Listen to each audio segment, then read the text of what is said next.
Vamos a empezar. Los que lleguen tarde que arreglen. Bueno, muchas gracias a todos por venir, que se me ha olvidado el protocolo. Ella es Sandra, voy a leer el título de su ponencia, Heidegger y la modulación kantiana del yo pienso como apertura a la estructura intencional del sujeto, y espero que os estén gustando las conferencias y que esta os guste mucho también. Gracias. Bueno, muchas gracias por la presentación y antes de empezar quería agradecer la invitación a estas jornadas y bueno, la oportunidad de esta iniciativa que habéis tenido y que al final consiste un poco en sintonía con lo que hablábamos de esta mañana, en la transformación de los espacios de la filosofía. Bueno, yo en mi contribución voy a tratar el problema de lo externo en la modulación kantiana del yo pienso cartesiano, pretendida la refutación del idealismo en la crítica de la razón pura, para advertir que a pesar de que Kant arrastra las problemáticas cartesianas relativas a la noción de sujeto, precisamente en esta modulación, en esta confrontación con lo externo, se deja entrever cómo la teoría kantiana del sujeto parece revelar su carácter intencional. Así vamos a deslindar algunos avances y algunos problemas inherentes a esta modulación kantiana del yo pienso a través también de algunos apuntes que hace Heidegger. Bueno, la refutación del idealismo parte del escándalo que supone para Kant el hecho de que la filosofía no haya sido todavía capaz de aportar una prueba suficiente del mundo externo. Así, el inicio se tematiza mediante la separación de su planteamiento respecto del idealismo, encarnada en la figura del idealismo dogmático de Berkeley, y el idealismo que denomina problemático de Descartes, aunque se centra en este último, tal y como vemos en el inicio de la prueba en B276, desplazando el punto de referencia del sentido interno al sentido externo. Mientras que el idealismo cartesiano sostiene que la experiencia interna es lo inevitable y la experiencia externa es lo problemático, aspecto que pone en cuestión la existencia del mundo externo, Kant le da la vuelta y afirma que la existencia de las cosas predica una oposición entre lo cambiante, que situamos en el sentido interior, y lo permanente, que solo puede ser exterior a mí. Mediante esta inversión vemos que esa exterioridad ahora se ha convertido en la condición de posibilidad de lo cambiante en mí, en la medida en que la experiencia externa es inmediata, y solo por medio de ella es posible la experiencia interior, es decir, la determinación de mi propia existencia en el tiempo. De ese modo, lo permanente que supone toda determinación temporal no puede ser una intuición en mí, porque mi existencia en el tiempo tiene que ser determinada a partir del permanente de la percepción. De lo dicho, acontece por sí mismo el problema del tiempo, que se explicita aún más en la observación 2, en la prueba en B278, cuando Kant afirma que esta permanencia no la extraemos de la experiencia externa, sino que la suponemos a priori como condición necesaria de toda determinación temporal, y consiguientemente como determinación del sentido interno respecto de nuestra propia existencia a través de la existencia de cosas exteriores. Por lo pronto, parece denotarse de ello una prioridad de lo espacial respecto del tiempo, por lo que la inversión kantiana del idealismo cae en un primer momento en uno de los problemas que arrastra la crítica de la razón pura para Heidegger, y es precisamente el paso de la articulación del tiempo del sentido interno al sentido externo, problemas que vemos también muy presentes en las analogías de la experiencia, concretamente en la segunda analogía. Por otra parte, cabe atender al concepto de determinación aquí, a saber, el concepto de la determinación de mi propia existencia en el tiempo. En este contexto, el concepto de determinación tenemos que entenderlo en el sentido que le daba Martin en su Metafísica, tratado que fue muy utilizado por Kant para sus lecciones. En él, la determinatio se corresponde con el sentido escolástico tradicional de predicado de una cosa. En su sentido formal, es un predicado real que señala el concepto de sujeto desde más allá de él y así lo amplía. Como dirá Heidegger en los problemas fundamentales de la fenomenología, este movimiento es el que expresa el pensar que conozco, este pensar como mi pensar. Y este es el punto importante que nos va a ocupar, pues si el yo tiene esos predicados, si es por tenerlos, por los que es una cosa pensante, unas res cogitans, entonces ya no puede ser un yo aislado y puntual. Al pensar si estoy o no estoy pensando, El yo no es simplemente un punto arbitrario, es yo pienso, y en la medida en que me pienso a mí mismo es autorreflexión. Una autorreflexión que implica un salir de sí para verse a sí mismo. Y ahí es donde reside la dificultad, tal y como lo expresa Kant en una correspondencia a Marcus Ernst. La dificultad en ese salir de la conciencia fuera de ella, en el salir de mi representación subjetiva hacia el objeto externo o lo que está fuera de mi conciencia empírica, según lo que exige la categoría de existencia. El sujeto entendido en este sentido ya no es un sujeto cerrado sobre sí mismo, sino es un abierto a. Es un sujeto para los objetos, pues no solo es distinto de sus predicados, sino que los tiene conocidos como objetos. Esta res cogitans es algo que piensa, es sujeto de predicados y como tal es sujeto de objetos. Esta concepción del sujeto lógico en Kant parece revelarnos ya el carácter intencional del sujeto, en la medida en que se constituye como una proyección de la objetividad. A partir de lo dicho, no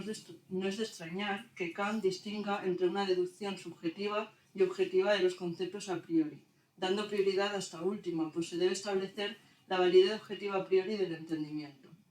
En la medida en que el yo pienso constituye la posibilidad interna del entendimiento, no debe sorprendernos encontrar en la segunda edición la elaboración del concepto de unidad objetiva de la conciencia, en la que el yo pienso se revela allí como una relación a priori con el objeto, pues éste se define como aquello cuyo concepto se unifica en el múltiple de una intuición dada.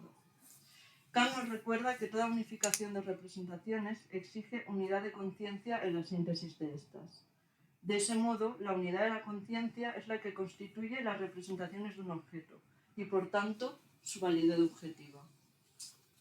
Si el objeto ha de tener realidad objetiva, nos dirá Kant, debe de ser dado de alguna manera, condición que cumple la intuición. Pero hace falta algo más, la unidad sintética de la percepción trascendental, bajo la que tiene que estar toda intuición para convertirse en un objeto para mí. Así, este yo pienso significaría entonces el acto de combinar un múltiple de representaciones dadas en la sensación a partir de la unidad de la percepción. El yo ya no es la sustancia separada que era para Descartes, sino que se convierte en una apertura hacia el objeto. Por ello, Heidegger ve en esta teoría del yo pienso de Kant una anticipación del descubrimiento de la fenomenología, la intencionalidad, pero no en el sentido de la escolástica, como intento de la voluntad, sino como la estructura del dirigirse a algo, estructura apuntada ya por Brentano en su psicología desde el punto de vista empírico y que continuará Husserl. No voy a detenerme en ello, pero destaco el segundo volumen de las ideas para una fenomenología pura y filosofía trascendental en lo que respecta al análisis fenomenológico de la persona. Hablábamos antes de la representación del yo pienso como acto de combinación, tal y como nos había indicado Heidegger en su carácter sintético. Respecto a esto, cabe señalar, como nos indica Jan Buffret en sintonía con Heidegger, que el concepto de representación kantiano cambia respecto de Descartes, dado que esta relación con el objeto en general ya no es un muro frente a los objetos, sino que la medida en que es representación se abre a los objetos. En este sentido es en el que la refutación del idealismo introduce una novedad respecto a otros pasajes de la crítica de la razón pura, el carácter intencional que se expresa a través de la apertura del objeto, tal y como hemos indicado, y que se materializa a través del concepto de percepción, concepto que nos ha pasado desapercibido al principio, cuando señalábamos respecto a la prueba en B276. El permanente que supone toda determinación temporal no puede ser una intuición en mí, porque mi existencia en el tiempo tiene que ser determinada a partir del permanente en la percepción. Vemos que el acto de determinación de mi existencia ya no se sitúa únicamente en el yo pienso, sino que precisamente a través de ello se da una apertura hacia el objeto, a través del permanente de la percepción, que materializa el carácter intencional que hemos venido señalando. Desde este prisma, la exterioridad no tiene un sentido exclusivamente espacial en Kant, como señalábamos al principio, sino que incluye el afuera, lo dado, que es lo que nos indica precisamente el término de percepción. Así vemos en B147 que Kant nos dice a pie de nota: las cosas solo son dadas en la medida en que son percepciones. El complejo terminológico para lo dado en la filosofía kantiana es diverso y puede tomarse como bien sensación, afección, intuición, pero fundamentalmente como percepción. No obstante, cabe distinguir el carácter específico de la percepción en tanto que comportamiento intencional respecto a la representación, pues se encuentra aquí una diferencia que no podemos establecer como contenido o grado. Para Heidegger, esta diferencia radica en la manera en que la percepción del ente mentado está ahí en persona, mientras que la representación, si bien está mentado, no está ahí en persona. Con este distintivo de la percepción, Heidegger se posiciona frente a Husserl, que aborda la cuestión desde un primado de lo teórico, donde el ente es real en la medida en que para la contemplación teórica está ahí como meramente existente, como posible, por lo que la posición de la cosa se determina en relación con el entendimiento. Por el contrario, Heidegger va a ligar la percepción a lo efectivo, como consumación fáctica de la objetualidad, determinada a priori y prefigurada por las formas de intuición y pensamiento mediante el objeto que se nos da. Así, lo percibido tiene el carácter del ser percibido ahí como efectivamente existente, el carácter de la Selbstständigkeit. De ahí se deslinda el problema entre el intentum y el intendere dentro del carácter intencional de la percepción, pues como señala Heidegger en los problemas fundamentales de la fenomenología,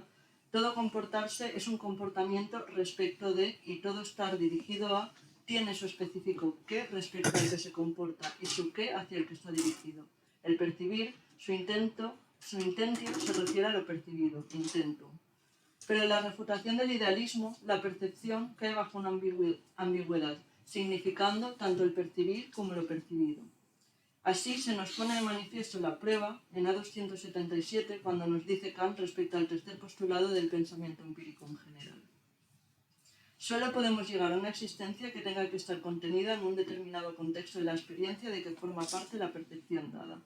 Nunca nos es posible conocer la necesidad de la existencia partiendo de conceptos, sino partiendo siempre de su concesión, según las leyes de la experiencia con lo percibido.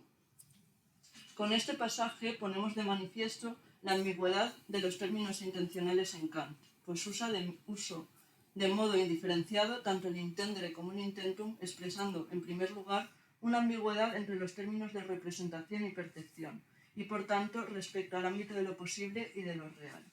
Pues parece que se produce un desplazamiento de la percepción hacia la cosa y del carácter de la existencia hacia lo ente o existente como subsistente, como vorhanden.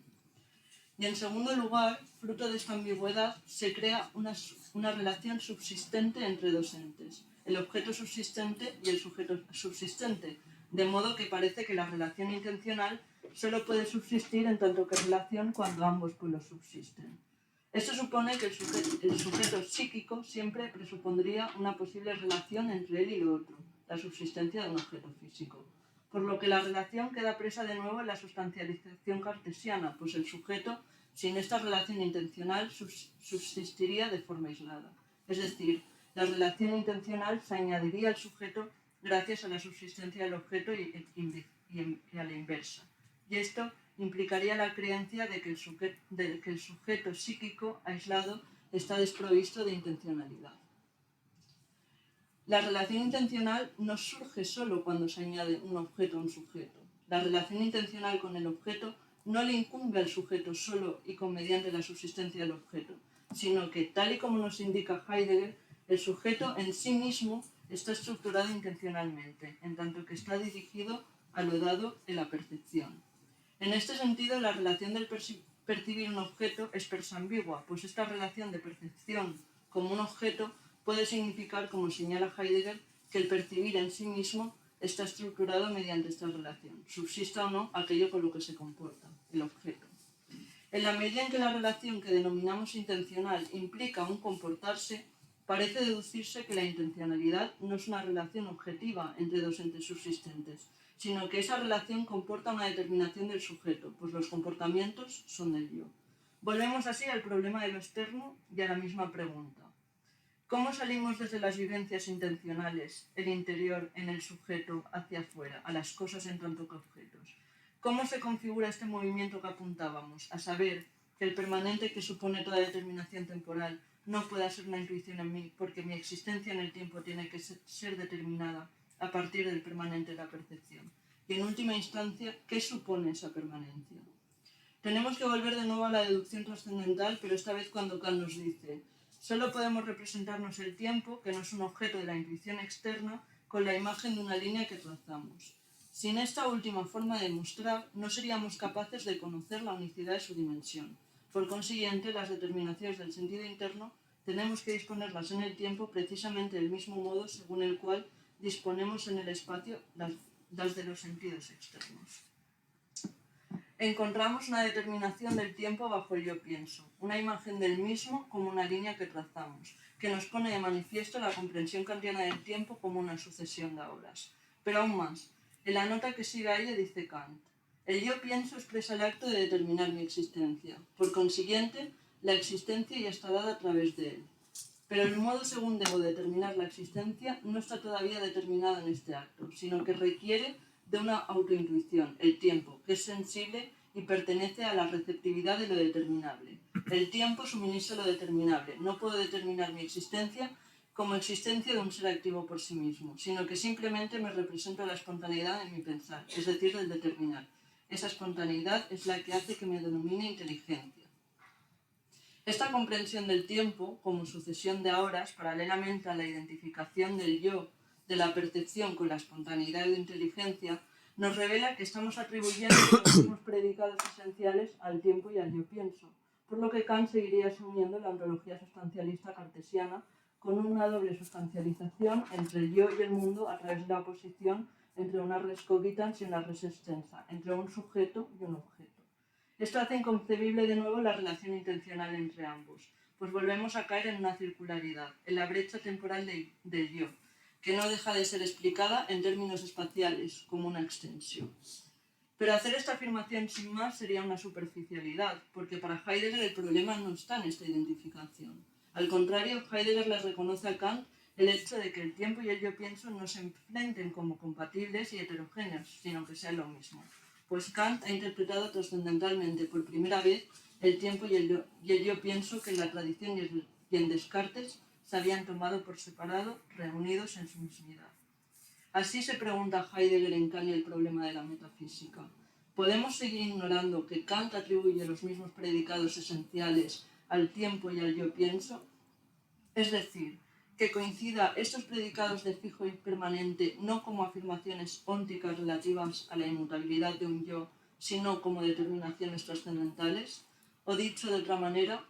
que coincida estos dos conceptos, el del tiempo y el del yo pienso, como determinaciones trascendentales que dan cuenta de que el yo solo puede formar el horizonte de sí mismo desde la estabilidad y la permanencia en general que se revela mediante el yo pienso. Esta permanencia, que se revela mediante el yo, es reconducida a su fundamento en la temporalidad, en la medida en que esa fijeza no denota la presencia de una cosa, su posición objetiva, sino que designa su propia posición, con la del yo en su Selbstständigkeit que se nos ha revelado en el carácter intencional de la percepción, en el modo del yo puedo de la intención. Así se concibe el yo como formador originario del tiempo, como tiempo originario, y mediante tal hacer objetivar determina su horizonte. Pero esto nos lleva de nuevo a una contradicción, pues es absurdo querer determinar esencialmente la originalidad del tiempo por medio de un producto que es derivado del tiempo. El yo no puede ser concebido como temporal, es decir, como intratemporal, porque el sí mismo es conforme a su esencia íntima el tiempo mismo, es decir, sensibilidad y entendimiento pertenecen a la unidad de una misma esencia que posibilita la finitud humana en su totalidad, nos dirá Heidegger. El carácter sintético revela así la finitud, la temporalidad del sujeto. El yo pienso hace explícito así como la finitud de una temporalidad que es la del conocimiento humano mismo, en tanto que tal subjetividad es temporal. A la internacionalidad no solo le pertenecen el intentio e intentum, sino el modo de ser de lo entendido en el intentum. Esto implica que cuando hablamos de exterioridad, de ese fuera de nosotros,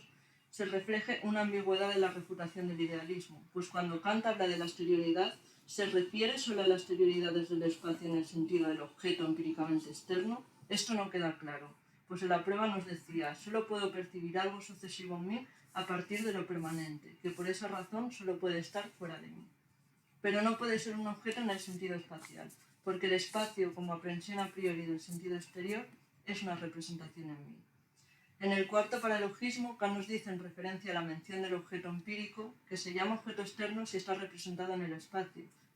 y objeto interno si está representado en sus relaciones temporales. Sin embargo, ni el espacio ni el tiempo se encuentran en nosotros, sino en la estructura que posibilita la afección. El fuera de mí no puede ser la exterioridad espacial, que como tal no está contenida en el tiempo, tal y como veíamos al principio de la prueba, sino que esa exterioridad espacial también está sujeta como intuición pura a la actividad de la unidad sintética de la percepción. Así, en los paralogismos, la percepción de este permanente solo es posible a través de una cosa fuera de mí, y no a través de la mera representación de una cosa fuera de mí, por lo que resulta pertinente la distinción que hemos hecho entre la representación y la percepción, pues el percibir en sí mismo está estructurado mediante la relación intencional, subsista o no aquello con lo que se comporta, el objeto. Por lo de que hablar de una cosa exterior y no de una representación exterior a mí no implica de ningún modo una vuelta a la cosa en sí, sino más bien el exterior al que trata de acceder Kant apunta hacia una apertura ontológica del sujeto, sirviendo el término de exterioridad solo para designar el carácter trascendente del sujeto en su intencionalidad. Es decir, cuando Kant afirma que las experiencias exteriores no son reducibles a los estados interiores del sujeto, afirma con ello la imposibilidad de concebir la representación sin referencia al ser, por lo que esa exterioridad espacial lo que nos indica es un signo de la apertura del sujeto al ser, en el que el punto de partida ya no es un yo encapsulado, sino un yo abierto al mundo. Por ello afirmamos que la modulación kantiana del yo pienso cartesiano, en la refutación del idealismo, abre el carácter intencional del sujeto en su estructura trascendente, en su apertura hacia el objeto, que es lo que posibilita la afección. Pero con la exposición que hemos ido desgranando de la intencionalidad también se nos ha puesto de manifiesto que los conceptos de sujeto y subjetividad se han tornado discutibles, pues partiendo del concepto de sujeto no se puede decir nada sobre la intencionalidad, porque la intencionalidad es la estructura del sujeto mismo, que no se entiende bajo la sustancialización bajo la que cae irremediablemente Kant en su inversión del idealismo cartesiano. La ontología antigua no ha sido así superada y esta comprende todo ente como subsistente, puesto que la concepción kantiana se toma todo lo dado como algo subsistente y como la intencionalidad no puede descubrirse como una relación dentro de las cosas subsistentes, tiene que referirse aparentemente al sujeto si no es nada objetivo. Al sujeto si no es nada objetivo, entonces es algo subjetivo. El sujeto es tomado de nuevo con la misma indeterminación de su ser, como algo subsistente, como se muestra en el cogito sum de Descartes. De ese modo, la intencionalidad, se la tome por objetiva o subjetiva, sigue siendo algo que subsiste de alguna manera. Pero como hemos venido viendo, al no ser la intencionalidad ni objetiva ni subjetiva, lo que nos apunta es, ¿no debería ser el ente comprendido de otra forma? El propio Kant, en la medida en que trata de la percepción, tiene que hacer uso de su estructura intencional por la fuerza de las cosas mismas sin que él las reconozca realmente. La cosa no se relaciona con la facultad cognoscitiva interior al sujeto, sino que la facultad cognoscitiva misma y con ella este sujeto, de acuerdo con la constitución de su ser, están estructurados intencionalmente. La facultad cognoscitiva no es uno de los términos de la relación entre una cosa externa y el sujeto interno, sino que su naturaleza esencial es el relacionarse mismo, y ciertamente de tal modo como dirá Heidegger que el Dasein intencional, que así se relaciona con un existente, siempre se confronta directamente con las cosas. Para el Dasein no hay una fuera, por esta razón es absurdo también hablar de un dentro. Por lo que la intencionalidad marca el horizonte para salir de la propia estructura sujeto-objeto en su estructura relacional, para salir de la propia dualidad de un sentido interno y un sentido externo, en tanto que la subjetividad es temporal, la articulación entre trascendencia entre intencionalidad, entre exterioridad y percepción, implica una apertura de la subjetividad, pues la intencionalidad lo que nos ha abierto es el cuestionamiento de la noción de sujeto, cuestionamiento que luego se proseguirá también en las posturas postestructuralistas. El problema que señala Heidegger, y con ello concluyo, radica en la incapacidad de Kant para extraer la intencionalidad del sujeto en su pleno estatuto ontológico, a pesar del claro progreso que representa su interpretación del yo como un yo lógico. La problemática del mundo exterior no deja de tener un carácter artificial, pues el mundo ya está siempre abierto, tal y como detalla Heidegger durante todo el epígrafe 43 de Ser y Tiempo, por lo que la prueba de su existencia carece de sentido. Y por otra parte, acaba cayendo, sobre un sujeto cerrado sobre sí mismo, pues toda la demostración de la prueba parte desde el en mí subjetivo, por lo que el propio proyecto de una refutación del idealismo acaba confirmando este idealismo, y con ello el yo pienso resulta estar tan privado del mundo como el cogito cartesiano. Pues para Heidegger, Kant parece no ver que el yo pienso implica un yo pienso algo, ni lo que esta relación presupone, el mundo. Así, para Heidegger, el verdadero escándalo es que la filosofía siga partiendo de estas realidades. Y con ello concluyo. Muchas gracias.